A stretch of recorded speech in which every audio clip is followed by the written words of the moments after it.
大家好，我係 Peter，歡迎嚟到我 channel 啊！咁今集咧又嚟到咧呢個澳門 City Walk 嘅系列啦。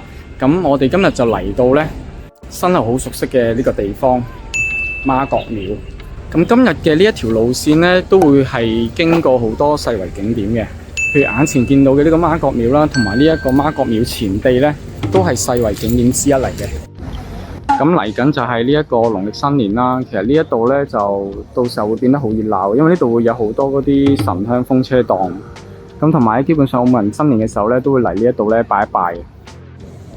咁其實而家咧輕軌站啦、媽閣廟站嗰個路線咧就已經開通咗啦，咁所以如果住喺氹仔路氹城嗰邊嘅朋友咧嚟到呢一度咧應該都係比較方便嘅。咁但係如果從新馬路過嚟呢一邊嘅朋友就要留意，因為咧而家呢度咧係整緊路嘅。聽講仲要整成年添啊！除非你係步行啦，如果唔係搭車嘅話，一定係好塞車嘅。咁我哋今日開始嘅路線咧，就會從呢一個媽閣廟出發啦，行上去呢一個西望洋山嗰度啦，之後再落翻去民生區下環街嗰邊。好，咁我哋而家就出發行呢一條路線啦。呢一度咧側邊都有好多壁畫，可以影個相打卡啦，都有啲澳門嘅行業啦，例如係呢個杏仁餅啊、鹹魚啊、蠔油啊，呢啲都係好耐以前澳門嘅傳統手信嚟嘅。但其實呢度咧都係一啲政府部門指應處嘅一啲辦公位置嚟嘅，裏面都係有用途嘅。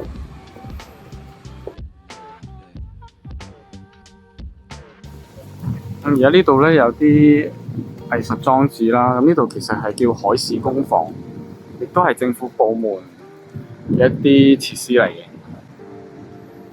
呢度係可以入去參觀嘅，應該係。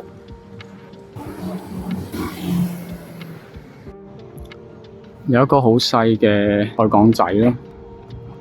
呢度係海關政府部門嚟嘅。呢度應該係有個展覽廳嘅，不過就好似而家冇展覽，入邊冇嘢。熄晒燈，咁而家就行返出去先，繼續我哋個行程。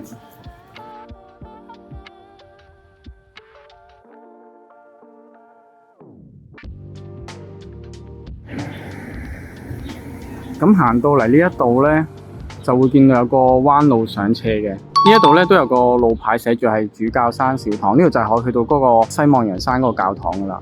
主教山小堂係佢另一個名嚟，啱啱會解釋。咁呢度就係最近嗰條路咧，就上去嗰個教堂嘅。咁但係咧，我哋行前少少，因為嗰度咧另外有個地方我想介紹俾大家，就係聖地牙哥古堡。而呢度有條小路啦，都可以通入去咧，而家最新嗰個媽閣站嘅嗰個輕軌媽閣站。咁我哋就直行啦。咁頭先我哋就喺呢度行過嚟嘅，除咗嗰條小路入去啦，其實呢一度咧就係啱啱我所講嗰個輕軌媽閣站嚟噶啦。咁我哋正對住嘅咧，呢度向西環湖方向啦。咁而家見到後面有個比較古老一啲嘅建築物嘅，呢個就係聖地牙哥古堡啊，開咗好多年噶啦。咁只不過咧就係休息過營業一排嘅，因為基於呢個媽閣站嘅興建啦，就影響到呢一邊嘅營運，咁所以就暫停過一排嘅，係去到12月嘅時候咧先至重新開嘅啫。咁佢呢一度咧上面有酒店房嘅，好似有成13間左右。咁呢一座古堡咧都有400年嘅歷史噶啦，以前咧都係起到呢個防衛澳門海域嘅一個作用嘅，甚至乎咧而家嗰個酒店入口咧都保留住咧隧道嗰個樣貌嘅。咁而佢而家成為咗人氣嗰個地點咧，就係講緊佢重開翻嘅嗰間餐廳。咁喺上面如果睇住個湖景食下午茶都幾寫意。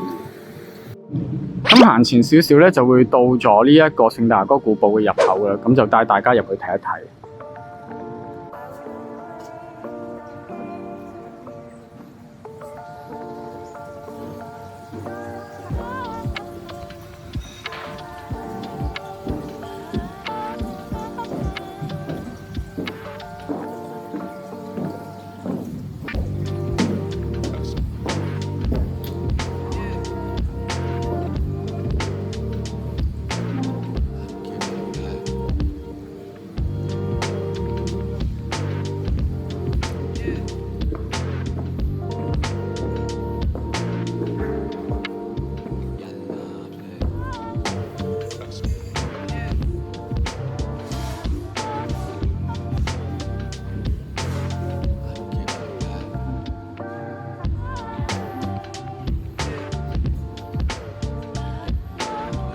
就可以望住呢個景，食個下午茶。咁頭先咧就帶大家上咗去睇一睇嗰個環境啦，個餐廳環境啦。咁其實都唔錯嘅。咁但係咧個消費當然有一定嘅水平啦，因為畢竟係酒店啊嘛。咁如果大家唔想有個咁高嘅消費咧，其實都可以自己咧買杯咖啡啊，或者係一啲嘅蛋糕咧，其實坐喺湖邊咧都係一種享受嚟。呢度咧就真係本地人，尤其係住喺南區嘅呢一度啦嘅人咧，係會經常喺呢度跑步啊，同埋喺呢一度咧 hea 下，因為呢個環境都係好寫意。咁旁邊咧嗰啲樓咧都唔會高嘅，同埋咧就係之前有好多葡國人都會住喺呢一區咯。呢度嘅建築會冇咁中式咯，亦都冇咁密集咯，咁甚至有啲別墅喺度添嘅。咁呢一個半圓形位咧，有一個好得意嘅名嘅，叫半邊橙。呢度有個像嘅，佢有個名啦，叫亨利道拿。咁其實佢就係紅十字會嘅創辦人。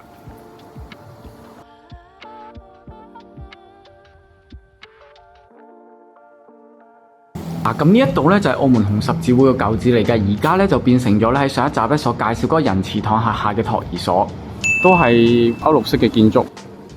咁我哋要去嘅地方咧，其實就係再喺前面行一小段路就會到噶啦。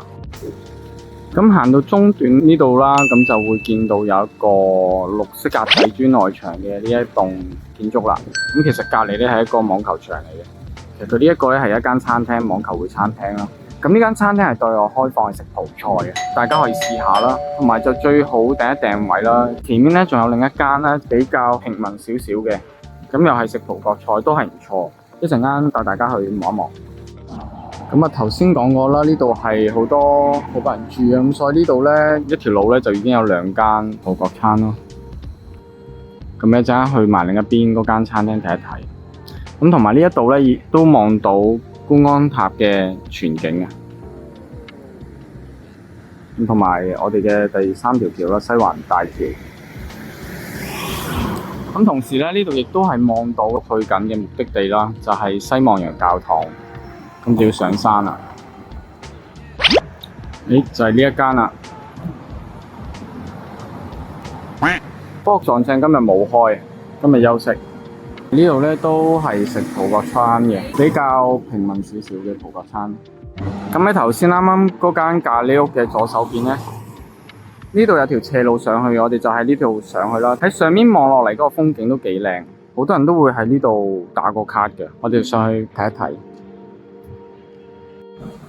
咁就係上到嚟呢度之後啦，呢度咧就好多人唔會喺呢度影相。咁鮮豔顏色嘅外牆咧，加個濾鏡咧，就會好靚嘅效果。咁當然一定要天氣好啦。咁一上到嚟呢一度啦，就會見到好多豪宅噶啦。咁呢度咧有個路牌指住啦，我哋就係要去呢個主教山教堂。你要跟住個路牌行，因為就真係會蕩失路。就係呢個位上去。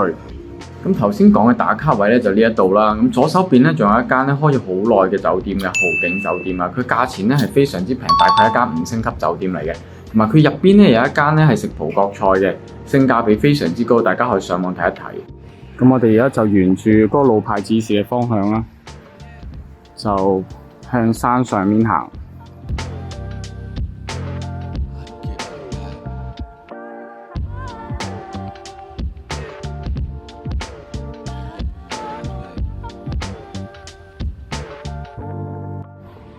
咁頭先就係呢個路行過嚟啦，咁就要一直上去嘅繼續。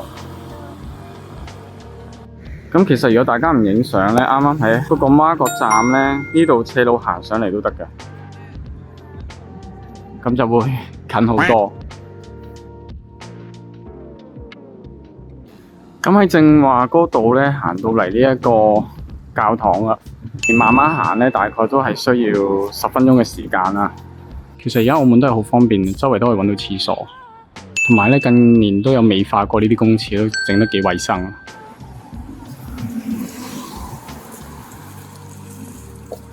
咁你見好多人唔想行嘅話，就直情就打的上嚟。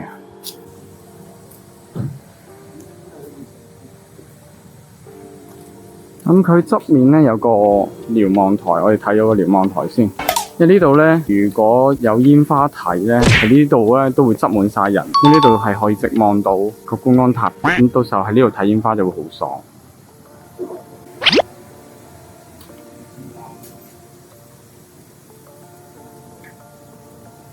呢一間教堂係澳門文化遺產嚟嘅，咁但係因為都同之前介紹過望德堂一樣啦，佢就唔喺個城區入邊啦，咁所以佢其實就唔係22個世遺景點嘅其中之一個嚟。咁因為佢喺比較高嘅位置咧，所以呢度風景簡直就係一流啦。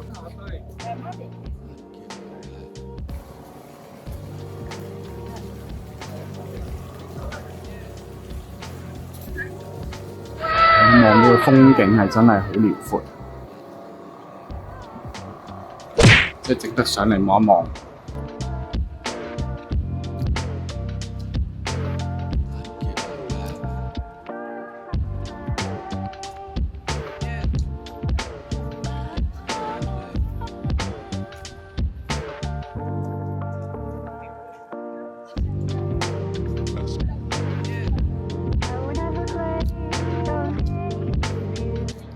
同埋因為呢個教堂亦都風景靚啦，好多人喺度影婚紗相。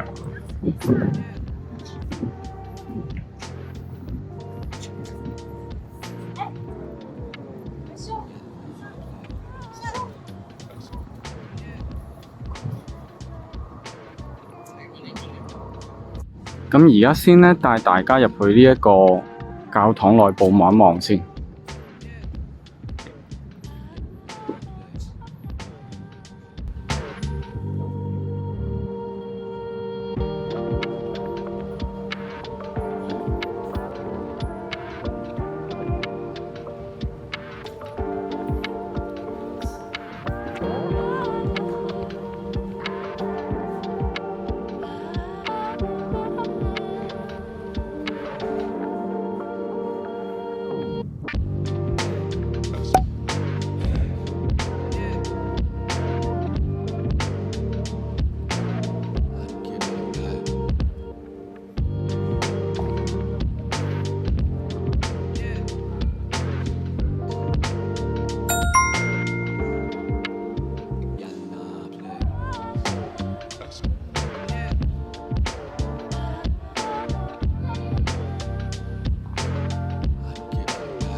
咁呢一度咧就叫做西望洋山嘅，亦都叫主教山啦。最主要原因係因為呢度咧，其實係以前咧昔日主教嘅一個住所嚟嘅。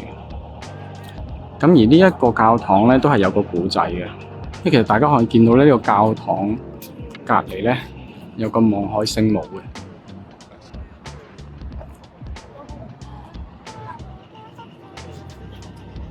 咁啊，話說以前咧有個葡萄牙嘅船隊咧，就喺外海咧就遇見咗呢個荷蘭嘅戰艦啦，咁就向佢哋發動攻擊嘅。船員咧就同呢個聖母祈禱啦，結果咧佢哋都冇事咧，就翻嚟澳門呢度嘅。都當時咧係有許個願啦，如果冇事嘅話咧，就會喺呢個主教山上面咧起一座教堂咧供奉呢個聖母嘅。咁結果佢哋就冇事翻嚟啦，就起咗呢座教堂啦。咁後期經過幾次嘅改建啦。咁連同埋隔離呢個主教嘅住所啦，就一齊擴建啦，就去到今時今日呢個規模。咁其中佢呢度有個好靚嘅位咧，就係喺呢座教堂咧一個石級樓梯落嚟嘅呢一個石洞，佢個感覺好似一個戶外教堂咁樣。咁亦都就係影婚紗最靚嘅位啊！呢度。因為佢可以影到呢個石洞之餘咧，仲可以望埋成個主教堂嘅主體。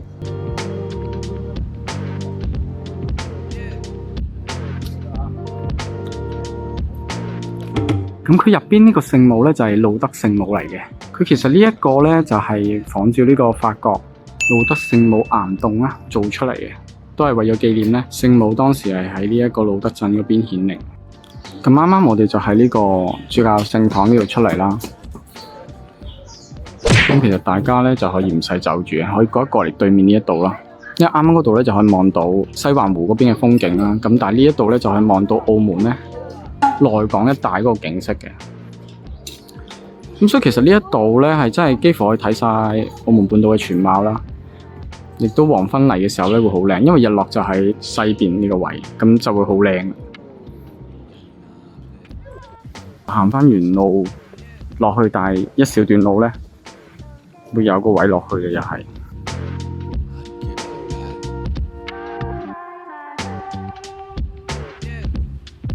咁因為呢度咧都條路比較窄，咁所以大家行嘅時候咧就盡量係迎住啲車嘅方向行，咁就安全好多。同埋就唔好行咁出嗰條馬路咯，盡量就入翻嚟個行人路嗰度。咁其實大家如果有留意到咧，喺啱啱我哋條路行上嚟嘅中間咧，會有個位咧寫住係海事水務局嘅。咁其實嗰條路咧可以行翻落去媽閣嗰邊嘅，所以同大家行下嗰條路。海事水務局其實係政府部門嚟嘅，咁佢後面就起一個公共嘅位置啦，係成個花園咁樣。咁所以其實可以行一行，因為我都未行過，所以打算行一次呢條路，就係呢一個位轉入去。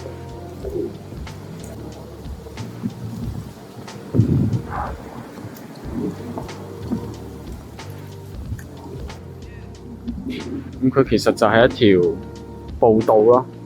咁一直行翻落去民生區，即係下環街嗰邊。因為係落斜啦，咁所以其實就唔算話特別辛苦嘅呢個位，亦都有啲風吹埋嚟就好舒服。咁樣影相都唔錯啊！上面就通去政府建築物入邊嘅，咁所以呢度就唔俾行，咁喺呢度落翻嚟。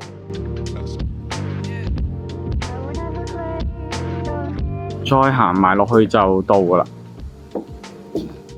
咁啱啱就喺上面行落嚟啦，就會見到呢一個平台㗎啦。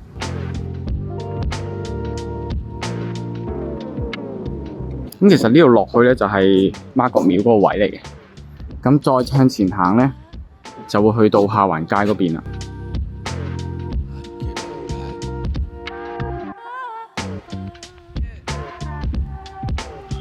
咁呢一度咧都有一間都算出名嘅餐廳，佢入邊嘅 T-bone 啊同埋 pizza 都幾好食嘅，但係相對價錢都係比較貴嘅呢間。係啦，咁呢一度就係落媽閣啦。咁順帶一提，呢個黃色嘅建築物咧都係世遺景點之一嚟嘅，佢叫港務局大樓。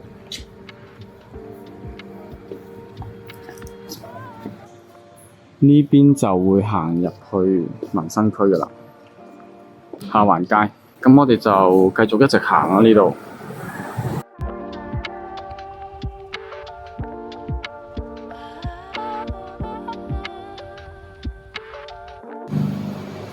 咁行到嚟呢一度咧，咁就有一個中式嘅建築物啦。呢個咧就係鄭家大屋啦，鄭觀應嘅官邸，同埋佢都係世遺景點之一嚟嘅。咁咧，頭先我哋行嗰條路咧就好窄，所以大家經過嘅時候要小心啲，得咁窄嘅啫。咁由我哋再直行多少少啦，嗱，就嚟見到噶啦。呢度轉右啦，就係阿婆井前地啦。咁佢呢一個小食亭咧，江禧亭咧，入邊咧有咖啡賣，呢個咧都係值得推薦，大家可以試下佢啲咖啡，非常之唔錯。同埋大家見到呢度嘅建築物咧，都比較歐陸式啲嘅，又係咁都係以前有好多葡國人住喺呢度。咁佢都係歷史城區嘅其中一個部分嚟嘅。咁如果係啱啱主教山嗰個路牌啦，鄭家大屋嗰個路牌指示嘅話咧，就會從呢條路落嚟噶啦。咁其實我哋要去嘅下環街咧，亦都就係喺呢條路行落去咯。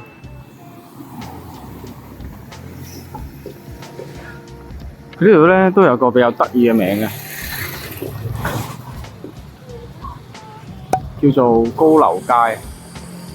咁至於點解叫高樓街咧？其實最主要係指緊咧前面咧嗰個聖老靈座堂，亦都係我哋俗稱叫豐順堂嘅嗰間教堂。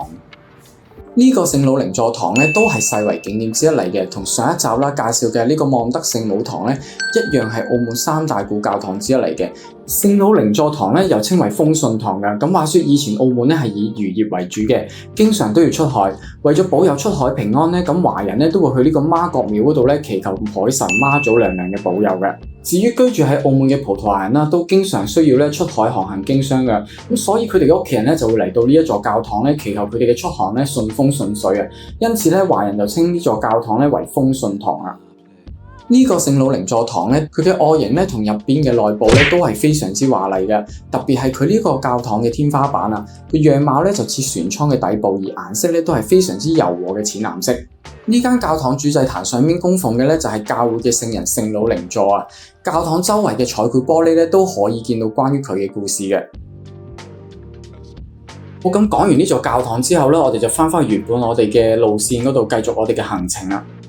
咁呢條路咧，亦都就係鄭家大屋嘅入口啦。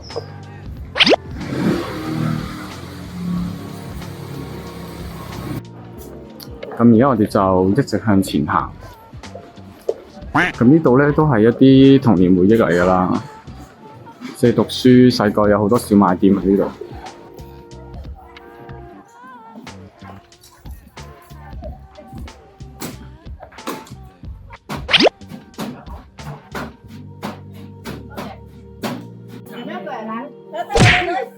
可以啦，阿靚女。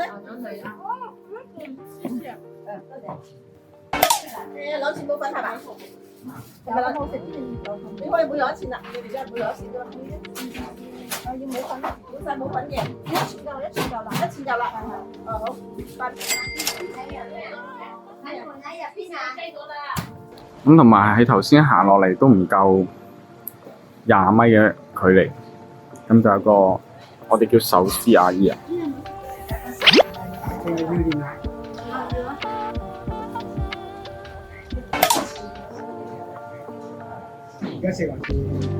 呢間壽司阿姨咧係好多澳門人嘅回憶嚟嘅，尤其咧喺下環街呢一區附近讀書嘅學生，佢係賣咧自創嘅手工壽司嘅，件件咧都好大嚿嘅。最出名咧又或者比較特別少少嘅就係呢個瀨尿蝦壽司啊。除咗壽司之外咧，其實佢好多嘅甜品都係唔錯嘅。又買到嘢。咁喺啱啱嘅嗰個小食店啦，對住會有條樓梯落去，直接通到去呢一個下環街。而家大家見到呢度就係下環街。咁呢度咧，簡直就係澳門其中一笪美食集中地嚟嘅。呢度附近有一啲比較出名嘅大排檔啊，同埋就係街市熟食店啊，都喺晒呢條街。咁但係咧，佢都係條路比較窄，人比較多，居民比較多，咁所以呢度就一般遊客唔會入嚟呢度。咁我哋要去嘅都係前面嗰度，去買一下嗰個冷糕啊，唔知有冇？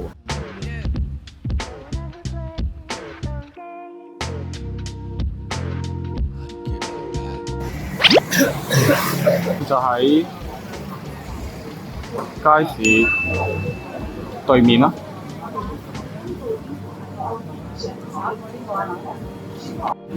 個個都係嚟呢度買紅豆餅啊、冷糕嘅。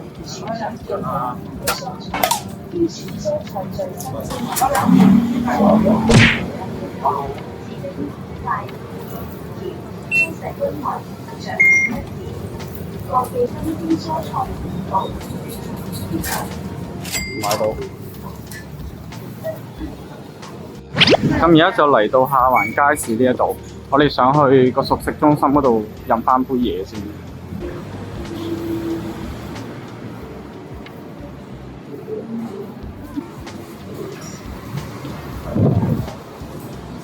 啱啱嗰間唔平記，佢飲品類嘅就要上翻嚟呢度買啦。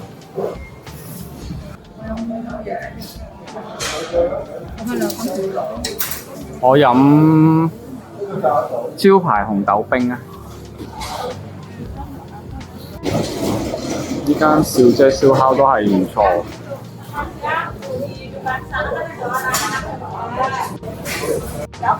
我印象中呢度咧就基本上冇乜伏嘅嘢嘅，試埋呢度豆腐花先，價錢都唔係好貴。喺度食嘅係啊15蚊要唔要奶啊？要啊。你數係咪啱啊？數。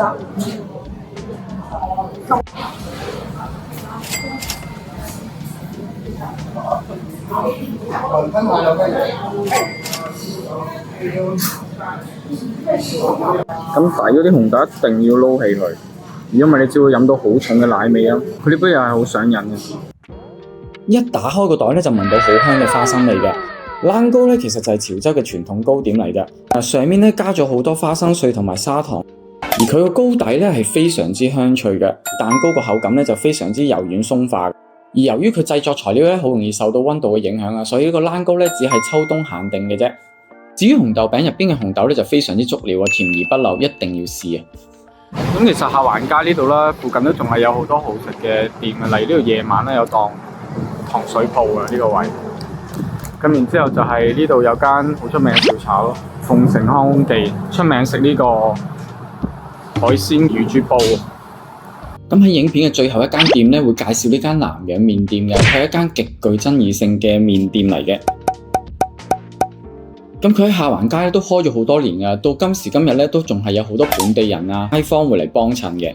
而佢嘅味道咧都係見仁見智嘅。而爭議嗰個點咧就係佢個湯底咧其實係味精湯底，同埋咧佢哋嘅服務態度咧都係備受爭議㗎。不過咧我自己覺得還好，因為畢竟都只係嚟食個麵嘅啫。同埋記得佢哋係只收現金嘅。咁呢一間嘅南洋咧就係喺呢個下環街入邊嘅，咁所以如果要揾嘅話咧，我就建議你哋定位呢一間嘅托兒所聖馬莎里羅，咁就再行入去咧，見到人排隊嗰度咧就係佢啦。好，咁今次嘅路線分享咧又到呢一度啦。咁其實下環街咧都仲係有好多嘅美食咧係未介紹得晒嘅。咁同埋咧，今次呢條片嘅目的咧都係介紹路線。咁亦都一樣啦，記得 like、share 同埋 subscribe 我 channel 啦。咁亦都歡迎大家下面留言俾我咧，大家仲想知道咧澳門邊度嘅地方，等我去規劃一下個路線介紹俾大家嘅。好，咁今集嘅影片就到呢一度啦，下一條影片再同大家見面啦，拜拜。咁味道好甜，但係得少少酸啫。唔係有時好似食嗰啲好大粒嗰啲超級酸，但係呢個正。個飯團就係冇乜太大特別，不過就勝在啖啖肉嘅瀨尿蝦。